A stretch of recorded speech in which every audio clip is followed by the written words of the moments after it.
Ya.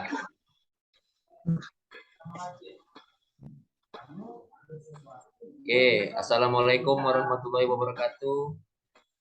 Perkenalkan, nama saya Zuardian Saadi Purnama. Pada malam ini akan mempresentasikan materi yang berjudul studi kasus Walker Company Profit Plan Decision. Next. Walker and Company adalah perusahaan penerbitan buku yang didirikan pada tahun 1959 oleh ayah Ramsey Walker. Perusahaan ini merupakan penerbitan buku medium yang mempekerjakan 31 karyawan dan 45 orang sales representatif. Walker and Company telah beroperasi selama 35 tahun dan memiliki beberapa lini produk dan telah menerbitkan 150 judul baru setiap tahunnya, terbagi dalam 20 segmen yang berbeda. Secara keseluruhan, perusahaan ini memiliki 1000 produk aktif pada tahun 1945.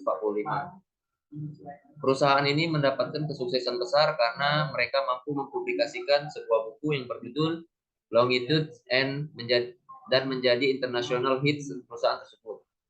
Selain itu, The New Times hardcover juga menjadi bestseller selama periode 4 bulan. Dan The New York Times paperback menjadi bestseller dalam periode 6 bulan. Selain Ramsey, tokoh kunci dari perusahaan tersebut adalah George Gibson dan Ted Rosenfeld. Setelah perubahan yang Ramsey lakukan pada tahun 1991, Walker and Company telah mempublikasi 100 buku baru setiap tahun dalam 5 segmen editorial yang berbeda, yaitu non-fiksi, misteri, western, religious, dan inspirasional, serta buku-buku anak. Next.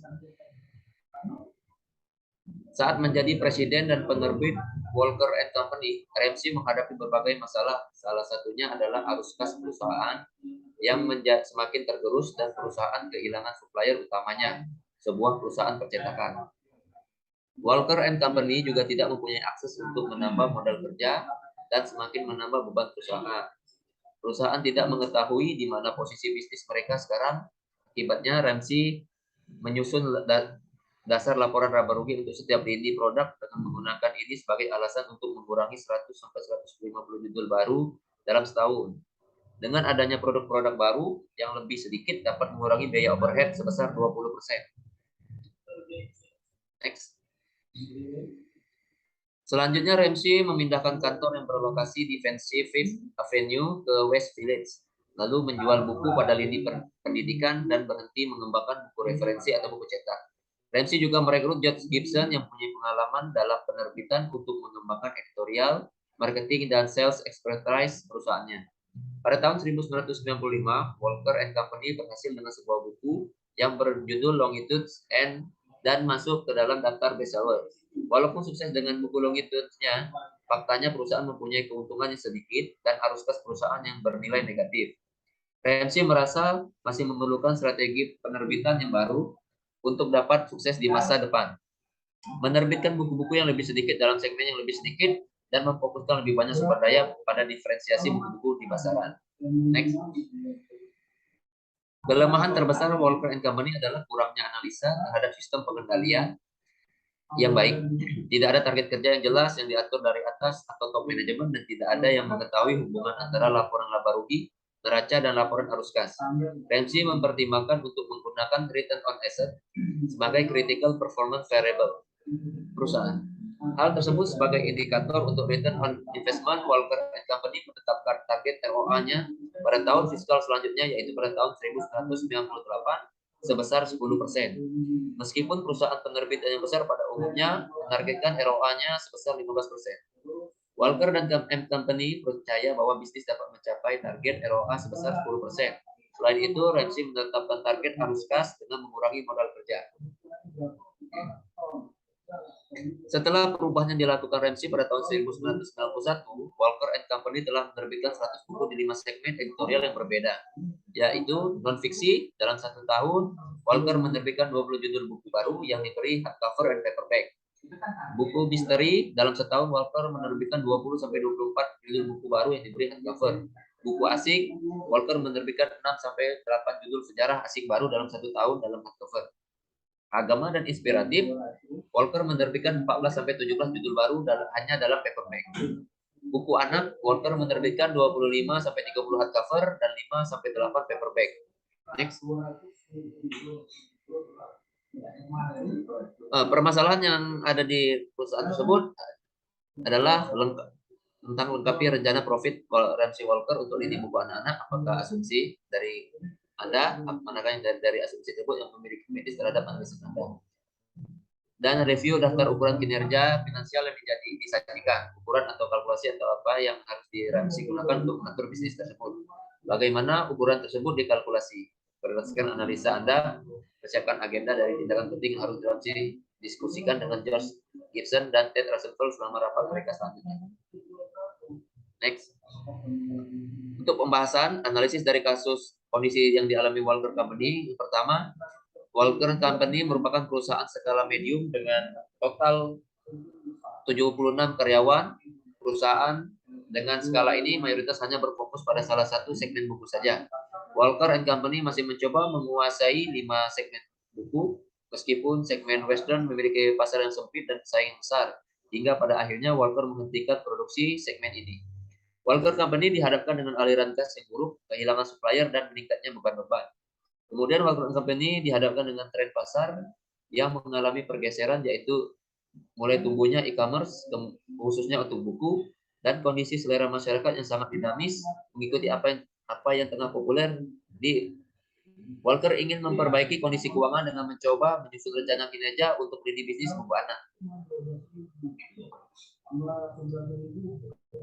Target yang ingin dicapai oleh Walker Company adalah menetapkan ukuran kinerjanya menggunakan return on asset. Walker menetapkan target ROA-nya untuk tahun 1998 adalah sebesar 10% untuk lini bisnis buku anak. Walker menetapkan aliran cash flow sebesar 500.000 US dollar pada tahun 1999 dan terakumulasi menjadi $1 juta pada tahun 2000. Dan Walker berharap lini bisnis buku anak menyumbang 50% dari aliran cash flow tersebut. Next. Yang pertama, rencana keuangan Walker untuk lini buku anak. Asumsi yang digunakan adalah pertama, tidak ada perubahan harga atau atas jenis buku yang dijual. Yang kedua, piutang tidak mengalami perubahan dengan asumsi piutang yang tertagih pada tahun ini dan penambahan piutang bersifat net off.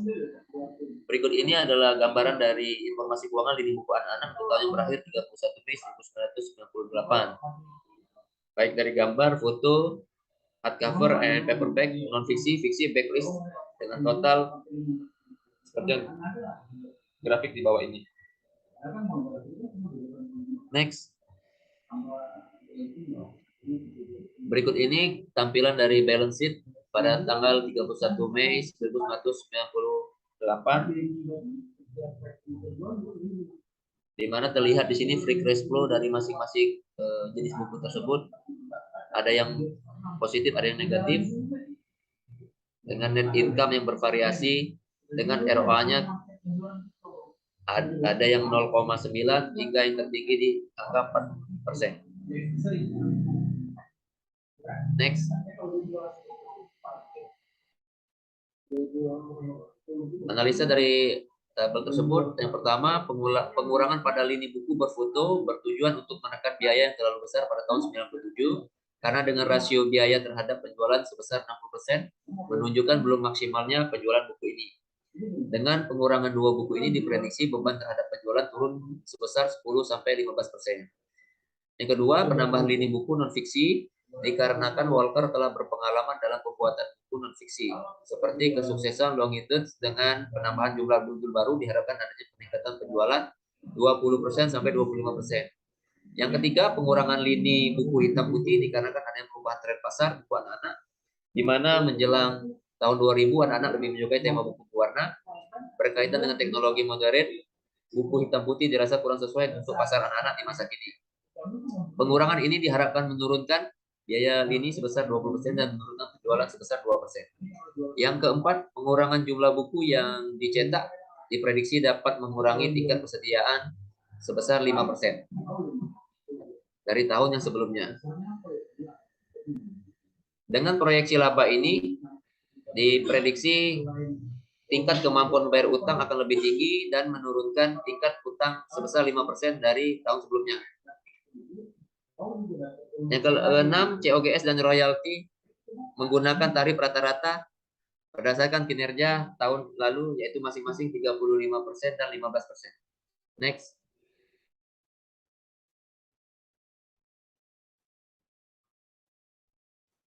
Next.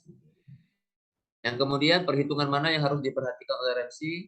Yang pertama, perhitungan yang harus diperhatikan adalah penghitungan beban-beban yang terjadi terkait produksi buku pada tiap lini. Harus lini karena salah satu penyebab sulitnya perkembangan bisnis Walker adalah masih tingginya tingkat biaya per lini dibandingkan dengan penjualan.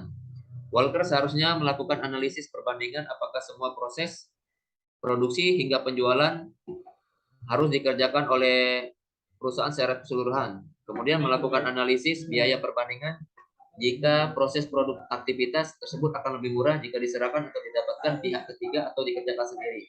Dengan mengurangi satu atau beberapa aktivitas yang menimbulkan biaya, tentu menurunkan kos dan dapat meningkatkan laba yang pada akhirnya meningkatkan cash flow. Next. Berikut ini activity table menjelaskan tentang yang pertama, aktivitas yang bisa dilakukan adalah pengiriman kepada pembeli. Jika menggunakan outsourcing atau pihak ketiga, akan timbul biaya kirim. Namun apabila dikelola oleh perusahaan sendiri, perusahaan harus menggunakan truk yang milik sendiri, kemudian adanya divisi pengiriman tersendiri, kemudian timbul biaya gaji pegawai dan depresiasi aset di luar biaya kirim. Ini gambaran untuk apabila menggunakan pihak ketiga atau mengelola sendiri. Walker juga dapat melakukan penilaian terhadap aktivitas-aktivitas yang tidak memberikan nilai tambah namun memiliki biaya besar. Walker dapat menghilangkan aktivitas tersebut dengan menggantikannya dengan aktivitas lain yang berbiaya lebih murah. Seperti biaya yang ditimbulkan oleh free copy, mungkin biaya ini dapat dialihkan dengan penerbitan ekstra kopi atau part pada website perusahaan sehingga pengguna yang telah memiliki buku dapat mengakses kopi tersebut dengan menggunakan kode pembelian. Namun hal ini tentu membutuhkan proses yang panjang, mengingat kasus ini terjadi pada tahun 1998 di mana teknologi belum secanggih saat ini. Next. Yang ketiga, tiga rencana bahasan penting yang harus dibahas oleh Walker dan timnya dalam rapat internal terdekat. Yang pertama, bahasan mengenai pengurangan beban dan aktivitas non value added yang harus dihilangkan dari kegiatan operasional. Yang kedua, bahasan mengenai strategi penyesuaian terhadap e-commerce sebagai mitra sarana penjualan buku di masa mendatang guna menambah pasar yang diharapkan meningkatkan penjualan. Yang ketiga, bahasan mengenai perlunya penambahan jenis lini buku baru menyesuaikan selera pasar yang dinamis. Next.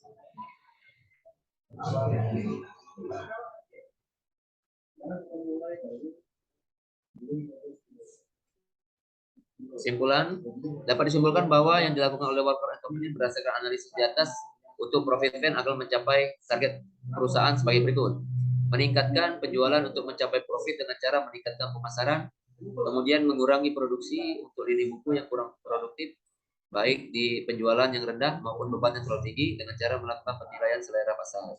Kemudian menerapkan sistem pengendalian yang baik dengan melakukan fungsi manajemen yang tepat dari top manajemen ke semua manajemen bawahannya. Next.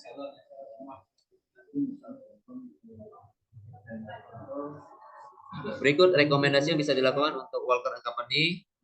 Yang pertama adalah Walker & Company perlu meningkatkan pengendalian internal di dalam perusahaannya. Dengan mempunyai pengendalian internal yang baik, maka diharapkan perusahaan mempunyai kemampuan lebih baik dalam mengelola anggarannya. Yang kedua, agar dapat memiliki profit brand yang bagus, Walker & Company sebaiknya memiliki asumsi yang baik di beberapa aspek seperti tingkat inflasi, harga upah, harga bahan baku, biaya overhead, dan target profit perusahaan. Dengan adanya hal tersebut, perusahaan dapat mengevaluasi dan meningkatkan kinerja perusahaan ketika perencanaan tersebut telah dibuat dengan baik. Perusahaan dapat menentukan mana produk yang sebaiknya dipertahankan atau dihentikan produksi. Next. Baiklah, terima kasih. Akhir dari presentasi tentang materi yang saya sampaikan. Apabila ada rekan-rekan yang masih belum jelas atau yang ingin didiskusikan, kami persilakan untuk bertanya.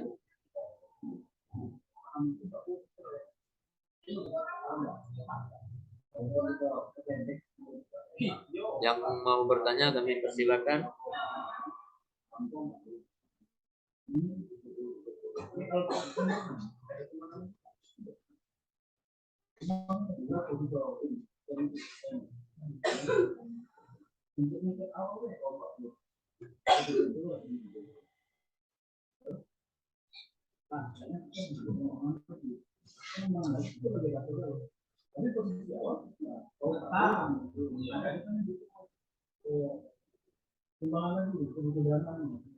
Yuk, mau bertanya? Saudari Intan, Elsa?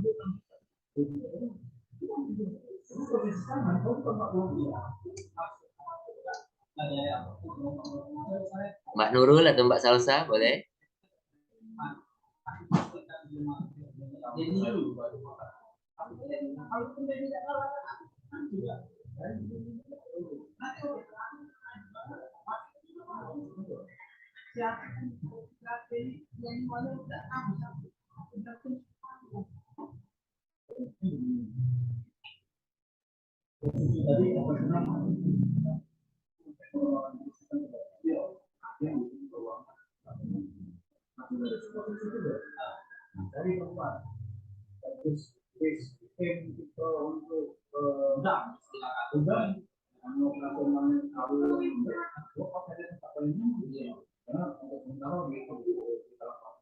Ya, kami persilakan Nurul Iza apabila ada pertanyaan.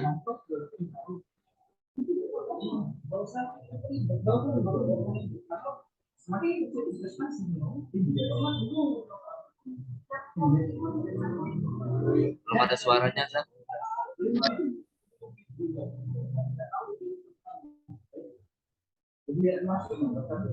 Belum ada suaranya.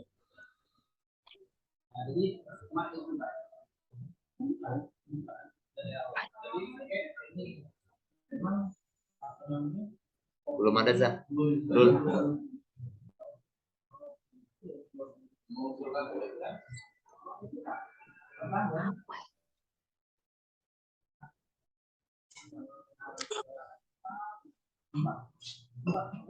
Halo. Nah, ada suaranya. Oke. Baik, perkenalkan nama saya Nurul Iza Zahra. Di sini saya ingin bertanya tadi di slide ketiga itu dikatakan bahwa Ramsi menghadapi berbagai masalah. Salah satunya itu arus kas perusahaan yang semakin tergerus dan perusahaan kehilangan supplier utamanya. Di sini saya ingin bertanya, kenapa sih perusahaan Walker ini bisa kehilangan supplier utamanya? Itu aja.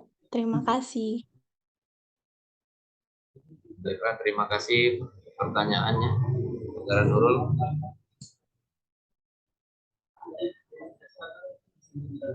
Apa ada lagi satu pertanyaan?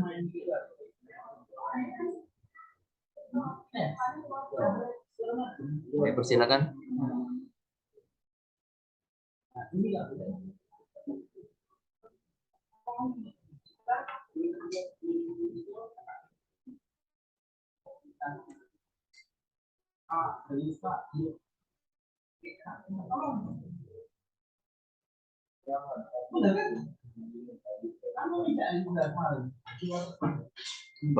Apabila belum ada, saya akan mencoba menjawab pertanyaan dari Nurul.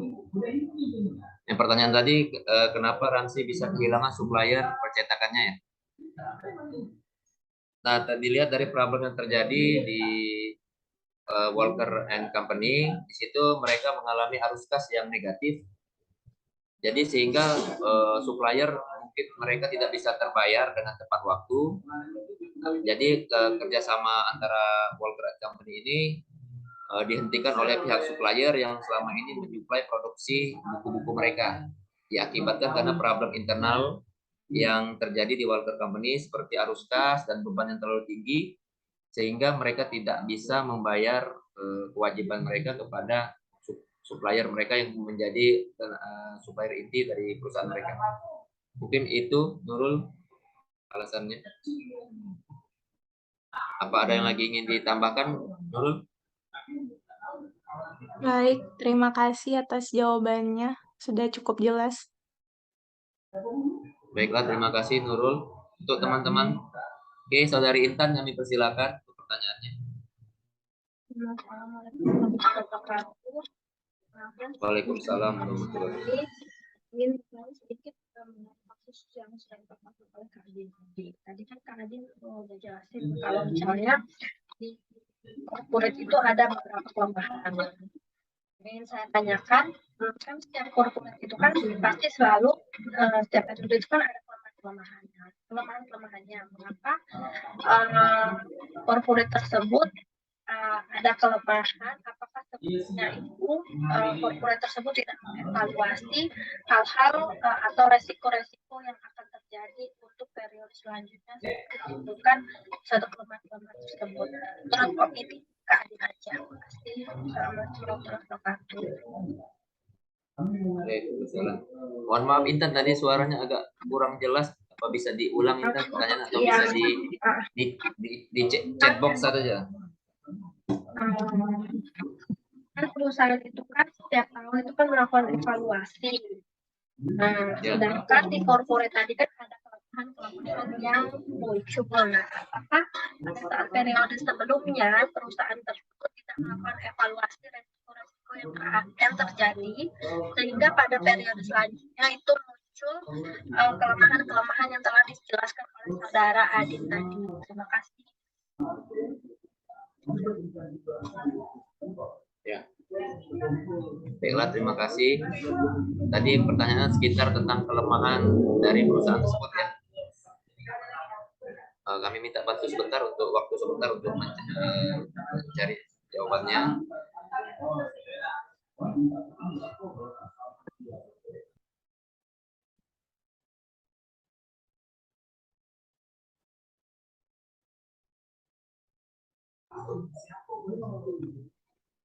Baiklah, saya akan menjawab pertanyaan dari Intan tadi terkait evaluasi kinerja dari worker company. Memang dari analisa kami dari permasalahan worker company, kelemahan dari perusahaan tersebut adalah kurang menganalisa sistem pengendalian internal, sehingga para pekerja itu tidak maksimal dalam membuat perencanaan tentang beban-beban biaya yang dikeluarkan untuk produksi penerbitan buku. Terjadi peningkatan beban, namun penghasilannya kurang diakibatkan dari terlalu banyaknya segmen atau jenis buku yang diproduksi, sehingga banyak yang menumpuk dan tidak laku, sehingga menyebabkan arus kas cash flow-nya tidak lancar atau cenderung negatif. Nah, di situ internal perusahaan tidak melakukan perencanaan yang baik, sehingga beban-beban tadi tidak bisa direncanakan mana yang beban-beban yang dikeluarkan yang menghasilkan penjualan atau income bagi perusahaan. Jadi kelemahan tersebutlah yang menyebabkan kenapa worker and company terjadi kehilangan supplier, arus kas dan lain sebagainya. Untuk itu salah satu dari rekomendasi dari permasalahan ini adalah mereka harus membuat pengendalian internal yang lebih baik dengan perencanaan anggaran yang melihat kondisi terkini dari perusahaan tersebut. Mungkin itu Intan jawabannya, apa ada yang kurang jelas? Masih Kak, udah jelas. Baiklah, kalau udah jelas, saya tutup presentasi hari ini. Atas perhatiannya saya ucapkan terima kasih. Wabillahi taufiq wal hidayah. Wassalamualaikum warahmatullahi wabarakatuh. Waalaikumsalam warahmatullahi wabarakatuh.